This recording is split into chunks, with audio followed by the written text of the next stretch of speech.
When my son, Michael, finally yelled the words, they didn't hurt as much as I thought they would. They just hung in the air, cold and heavy, like the silence before a winter storm.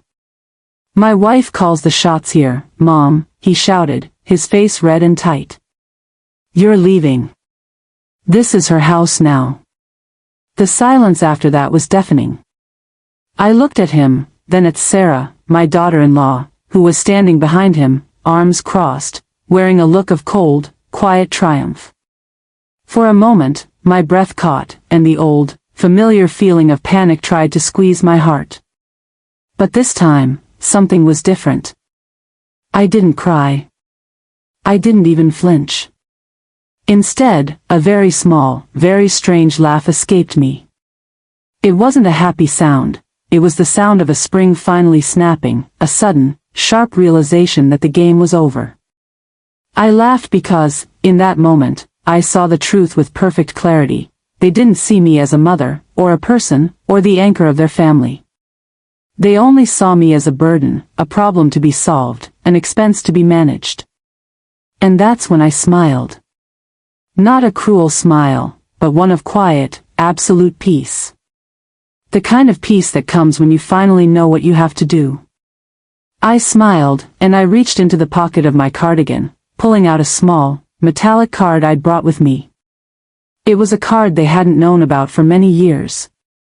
"Oh, Michael, my darling boy," I whispered, my voice calm, contrasting sharply with his anger. "Are you sure about that?" I held up the card and watched the confusion in his eyes.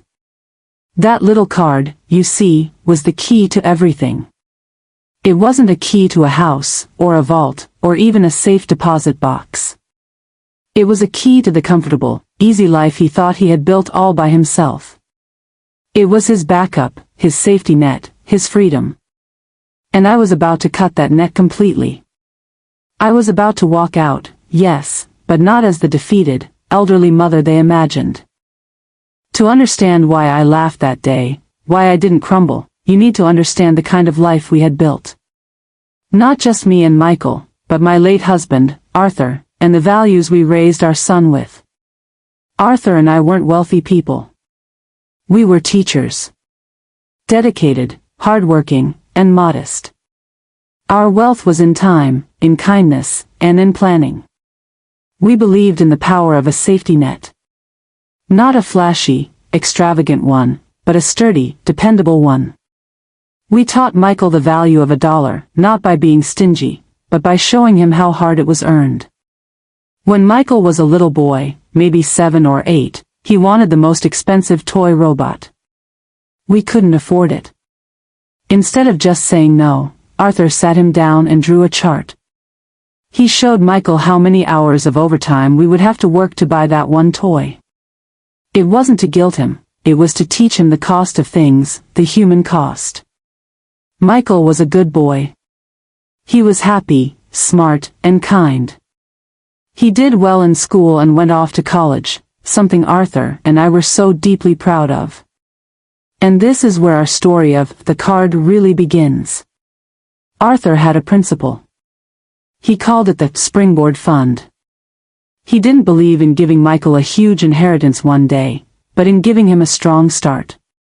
So, while Michael was in college and later, while he was establishing his first career, Arthur and I saved quietly.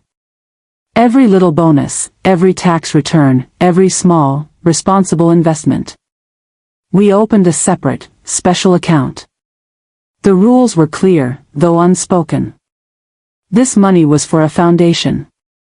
A down payment on a house, perhaps, or a launch pad for a business.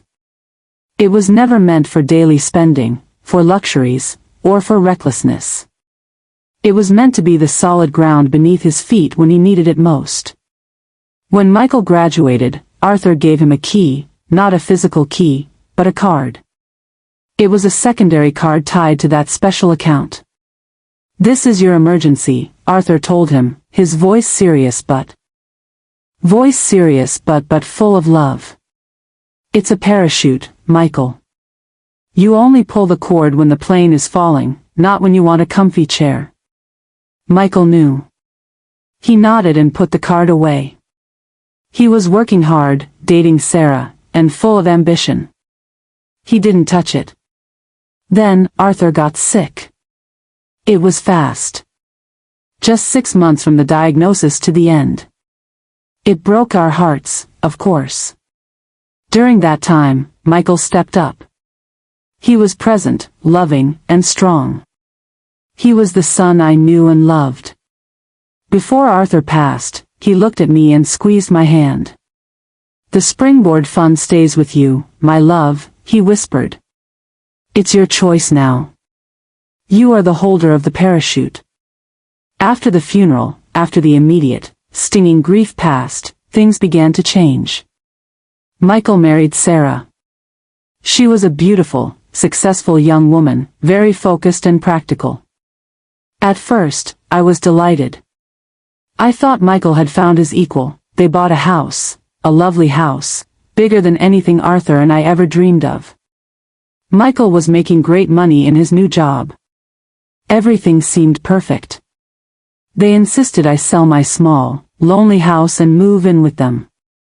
"It's ridiculous for you to be alone, Mom," Michael said persuasively. "We have the space. You can help with the grandkids, and we can take care of you. It's time for you to rest." It sounded lovely. It sounded like family. It sounded like love.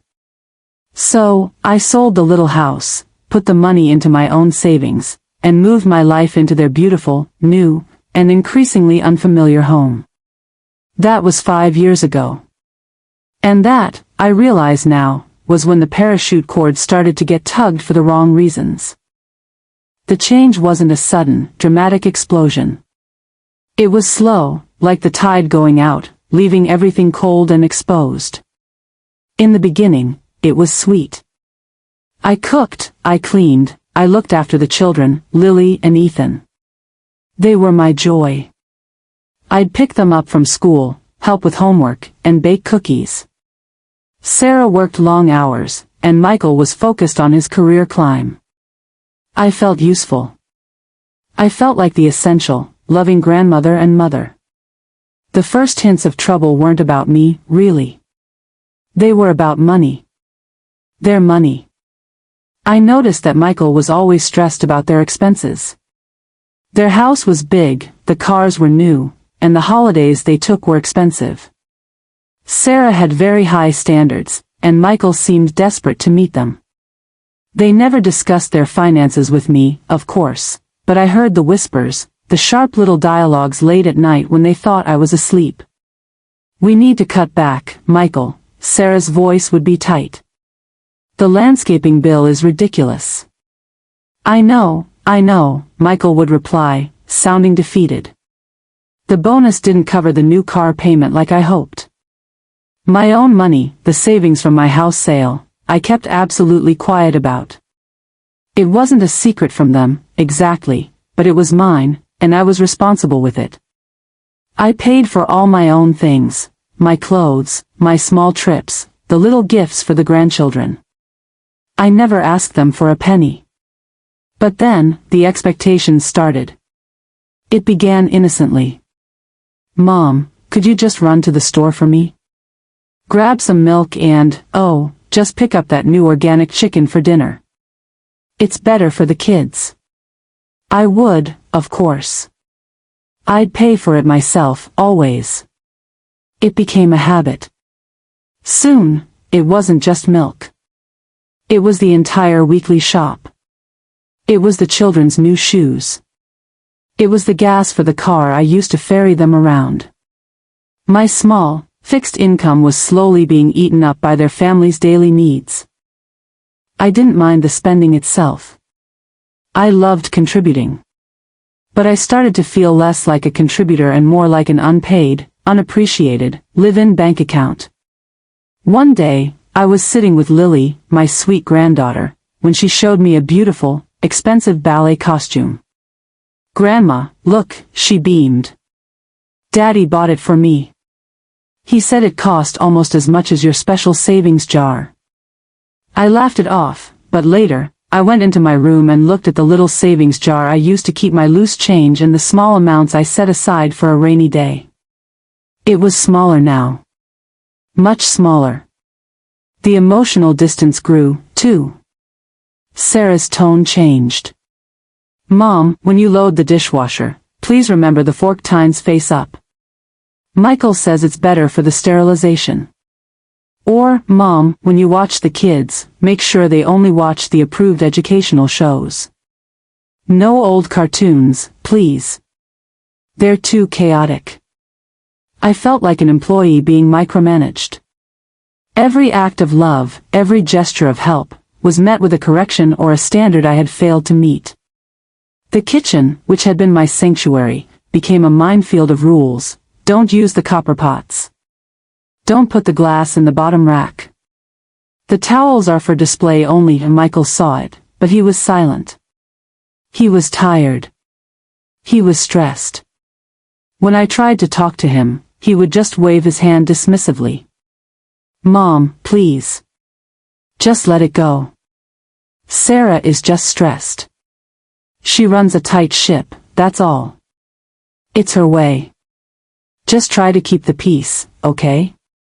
It's our house. It's our house. The phrase started to echo in my mind. He never said our home. It was always our house, meaning the house we pay for. The ultimate tension rose around Christmas. I had saved up for months to buy Michael a very thoughtful, sentimental gift, a rare, first edition of a book his father loved. I was so excited to give it to him. On Christmas morning, after a lovely but slightly tense breakfast, the gifts were opened. Michael opened his, and his face lit up. Mom. Oh, this is incredible. I haven't seen this edition in years. Sarah, however, looked at the book with a detached air. Michael, that's sweet, she said, her voice dry. But we really needed that new smart vacuum. Our old one is useless. We discussed this. Did you forget we agreed on no gifts this year, just practical household purchases? Michael's face immediately fell. He put the book down, trying to cover it with a piece of wrapping paper. The joy was gone. He looked at me with an apology in his eyes, but he said nothing. He didn't defend the gift, or me. He simply let her dismiss the loving, costly gesture I had made. That night, lying in the small, slightly chilly spare room, I thought about Arthur. I thought about the Springboard Fund. I thought about the little card Michael still carried in his wallet, the one that meant security. I realized he wasn't stressed because he was poor. He was stressed because he was choosing a life of financial pressure over a life of genuine connection and kindness. He was choosing to let his wife diminish his mother's role, and he was choosing to let my financial support of the family go unnoticed and unappreciated. The seed was planted. The realization that I needed to protect myself, not just financially, but emotionally, from their growing selfishness, the slow drip of small tensions finally led to the flood. It happened during a moment of pure, domestic chaos, the kind of silly argument that only happens when people are truly tired and unhappy. We were hosting Sarah's parents for Sunday lunch. I had spent the entire morning cooking her special roast recipe and cleaning the whole house, trying desperately to meet her high standards. I was exhausted, but I wanted the day to be pleasant for everyone. As I was carrying a large platter of food from the kitchen, a little bump from Lily, who was chasing her brother, caused me to lose my grip. The platter tilted, and a generous amount of gravy and some perfectly roasted carrots spilled onto the pristine white rug in the dining room. It was a terrible mess. I gasped, feeling my heart drop. Oh, no. I am so sorry. I immediately began apologizing, rushing to grab napkins, my hands shaking. Sarah walked in just as I was frantically trying to blot the stain. Her face went from neutral to furious in a split second. Mom. What in the world? Her voice was sharp, a tone she usually reserved for the children when they broke a rule. That rug is brand new. You've ruined it. We specifically bought that material because it was stain-resistant, but this. She gestured wildly at the mess. Her parents, standing awkwardly near the front door, watched silently.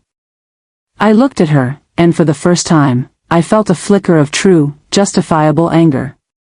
Not at the spill, but at her instant, disproportionate rage.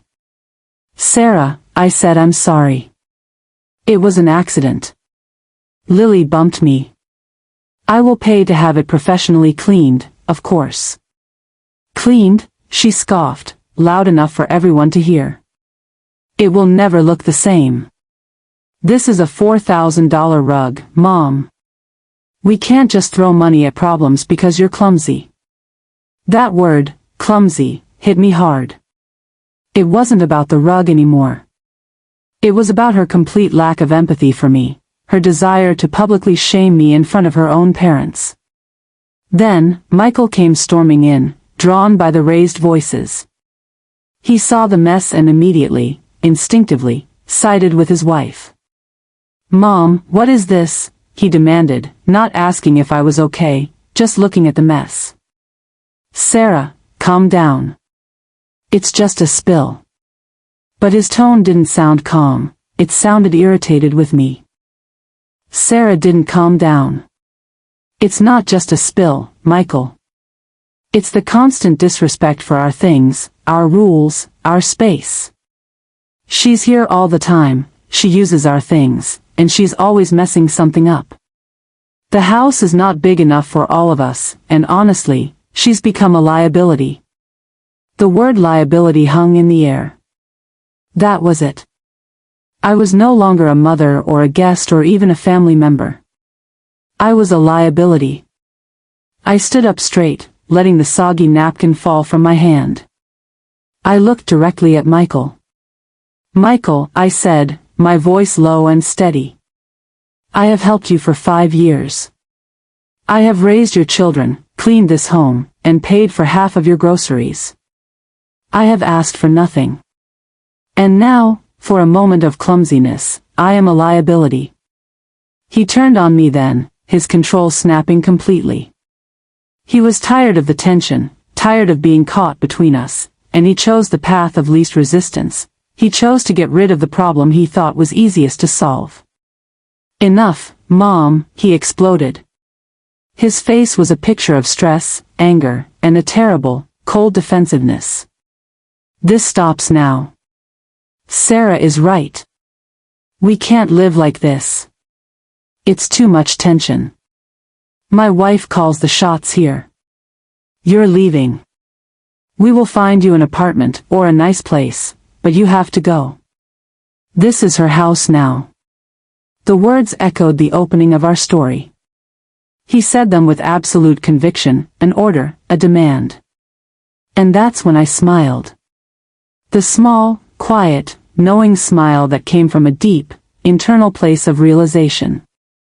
The smile that knew what he was truly relying on, and how little he knew about his own freedom. I reached into my cardigan pocket and pulled out the small, metallic card, the second card to the Springboard Fund. I looked at it, then at him, then at Sarah. Michael, I said, my voice still a calm whisper, though my heart was pounding a slow, deliberate rhythm.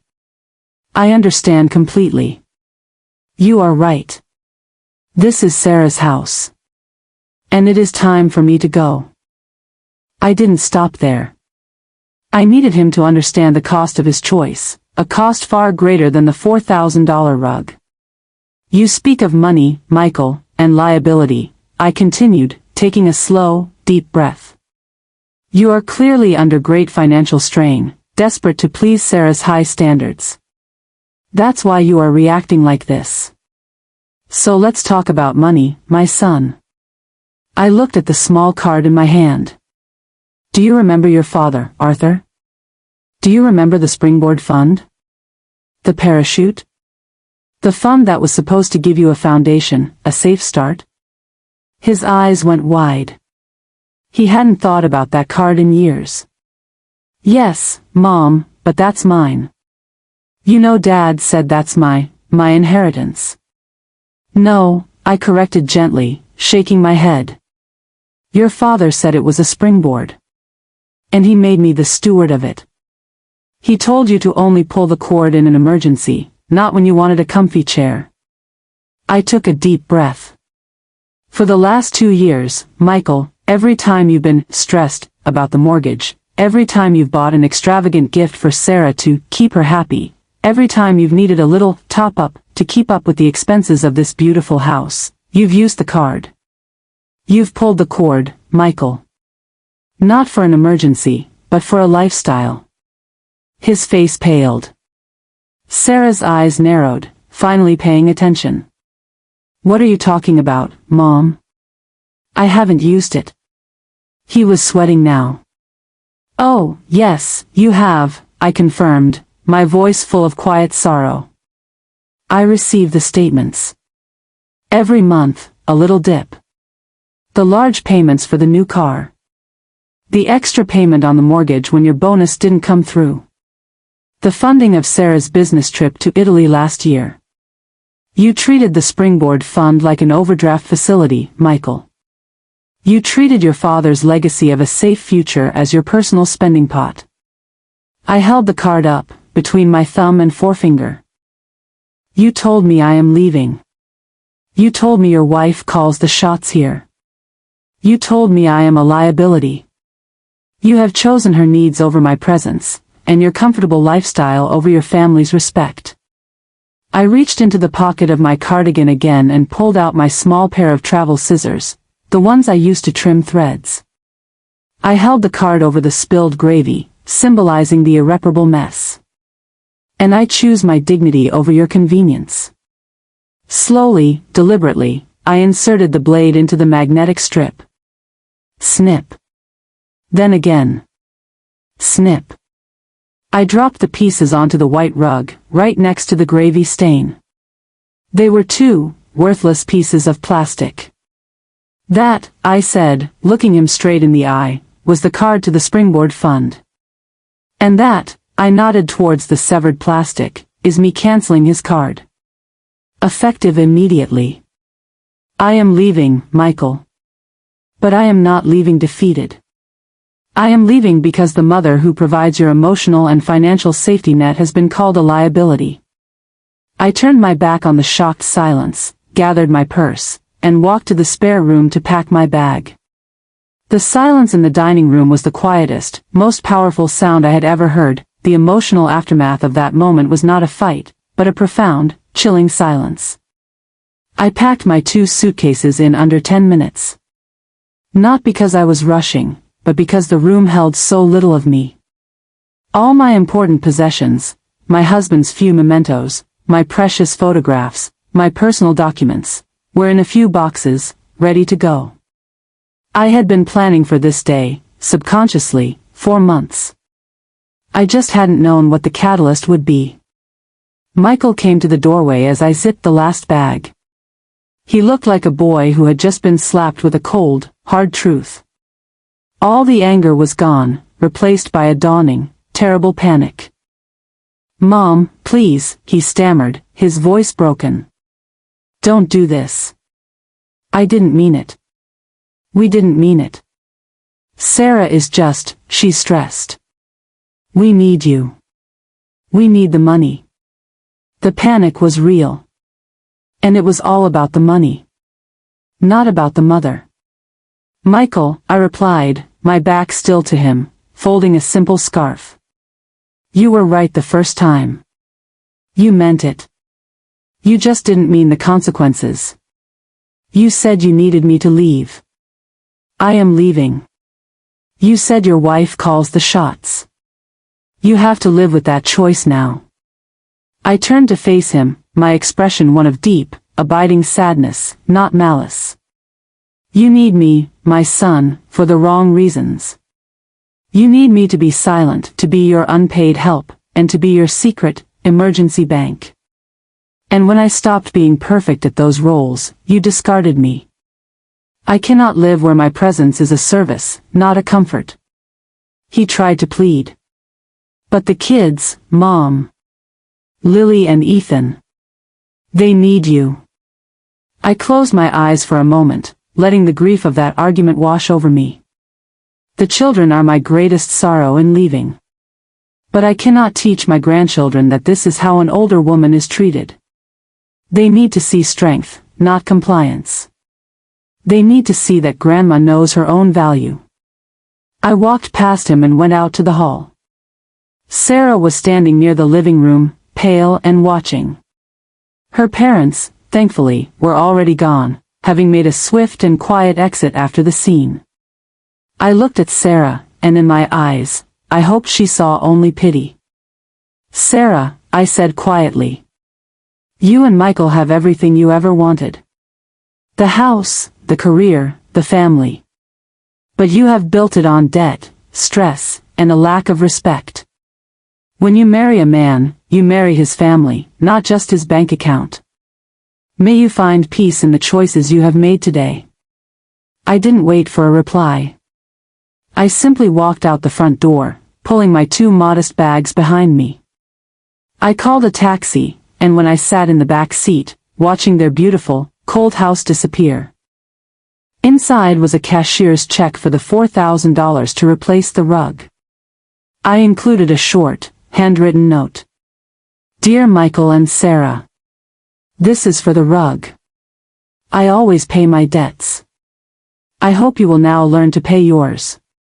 The real cost of my leaving was not $4,000. It was the value of respect. "With love, Mom." I didn't hear from him for months after that. The silence was the worst part, a deep, heavy quiet that confirmed the complete breakdown of our family. But it was a necessary silence, a silence that created space for truth. The only connection I kept was with my grandchildren, and I kept it firm. I contacted their school and arranged to pick them up once a week for dinner and an hour of reading. I made it clear to the school that I was an approved guardian. I called Lily's dance teacher and Ethan's sports coach. I did not ask Michael or Sarah, I simply informed them. When Michael finally confronted me about it, he was hesitant. "Mom, you can't just take the kids without permission." "I am their grandmother, Michael," I said simply.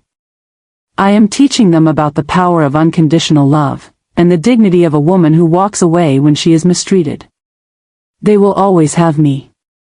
Your decision to exclude me from your life does not mean I will exclude them from mine." He didn't fight it. He couldn't. He knew I was the only reliable, consistent thing in their children's lives now. He had lost his mother, but he hadn't fully lost his children's grandmother. That distinction was everything that it has been nearly 2 years since I walked out that door. And the lesson I learned, and the peace I found, is more valuable than any inheritance I could have left Michael. The great irony is this: by walking away, I finally gave Michael what he truly needed, the space to become a man. He had to learn how to stand up to Sarah, how to manage the real-world consequences of their combined recklessness, and how to value the people in his life more than the things. It was hard for them. I know it was. They had to sell one of their cars. They stopped the expensive trips. I heard through a neighbor that Sarah even started working from home more, reducing some of their childcare costs. They had to downsize their dreams to fit their budget. It was uncomfortable, but it was necessary. I never became angry. Anger is a hot emotion that burns only the one who holds it. I was sad, yes. I mourned the loss of the easy, close family life I had dreamed of. I mourned the son who didn't fight for me. But beneath the sadness, there was an incredible, quiet strength. The silence that followed was my best teacher. It taught me that my worth was not in my service, but in my soul. It taught me that a person's kindness is a gift, not an obligation. And when that gift is treated as an expectation, it is time to take it back. I see Michael now, once a week, when he drops off the children. He is different. He looks tired, but he also looks present. He's not talking about money anymore. He talks about Lily's report card, and Ethan's latest joke. He even managed to say something small and important a few months ago. He stood by my little apartment door, shuffling his feet.